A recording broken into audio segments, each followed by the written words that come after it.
अस्सलाम वालेकुम। आज की अपनी वीडियो में मैं बात करने जा रही हूँ एक ऐसी मिज़रेबल कंडीशन जो कि बच्चों में कॉमन है, क्योंकि हमारी सोसाइटी में जो इस बीमारी की शरह है वो 6 से 7% तक पाई जाती है।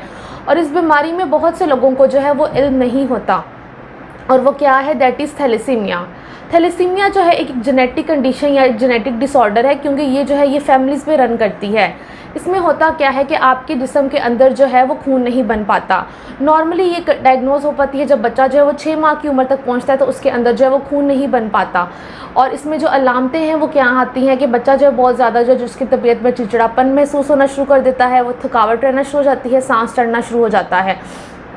इसके अलावा जब आपका जिस्म जो है वो खून नहीं बनाता, तो आपके जिस्म के जो दूसरे अज़ा है जैसा कि जिगर, तिल्ली, बोन मैरो जो है वो ज़्यादा काम करेंगे और उनका साइज़ जो है वो ज़्यादा हो जाता है। और इसकी कॉम्प्लिकेशंस क्या हो सकती हैं कि अगर इसको बर वक्त जो है इसका इलाज ना किया जाए, ब्लड ट्रांसफ्यूजन ना की जाए, तो आपका जो है वो दिल भी फेल हो सकता है।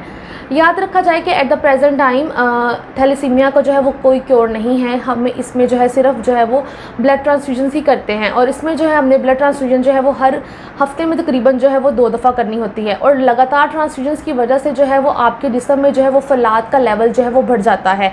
और अल्टीमेटली क्या होता है कि जो फौलाद जो है वो आपके जिस्म के दीगर जो अज़ा है जैसा कि तिल्ली, जिगर, जॉइंट्स और हार्ट में जाके जमा हो जाता है, जिसकी वजह से आप जो है हार्ट फेलियर, रीनल फेलियर जैसी जो है कंडीशंस में से भी गुजर सकते हैं।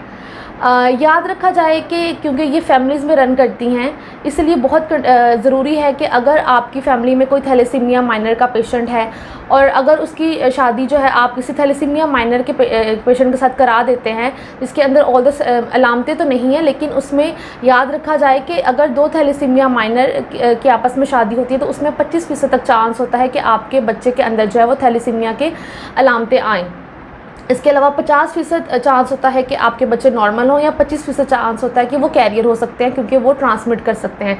लेकिन ये सारी जो है किताबी जो है वो ये मालूमात है, इससे कम ज़्यादा भी चीज़ें जो है वो हो सकती हैं। ज़रूरत इस बात की है कि थैलेसीमिया की जो है वो बर वक्त तशख़ीस, और उसके लिए जो टेस्ट होता है that is HP electrophoresis test. इसके अलावा अगर जो है 2 थैलेसीमिया माइनर की जो आपस में शादी हो गई है और आप प्रेगनेंसी प्लान कर रहे हैं, तो इसके लिए ज़रूरी है कि आप अपनी प्रेगनेंसी के जो है वो 10 से 15 वीक्स पे जो है वो टेस्ट करा सकते हैं, दैट इज़ क्रियोनिक विलाई सैम्पलिंग, जिसमें जो है आपको मालूमात मिल सकती है कि इधर आपके आने वाले बच्चे में थैलेसीमिया तो नहीं है, जिसमें आप फैसला करते हैं कि इधर आपको अपने हमल को जो है वो जारी रखना है या जो भी फैसला करना है।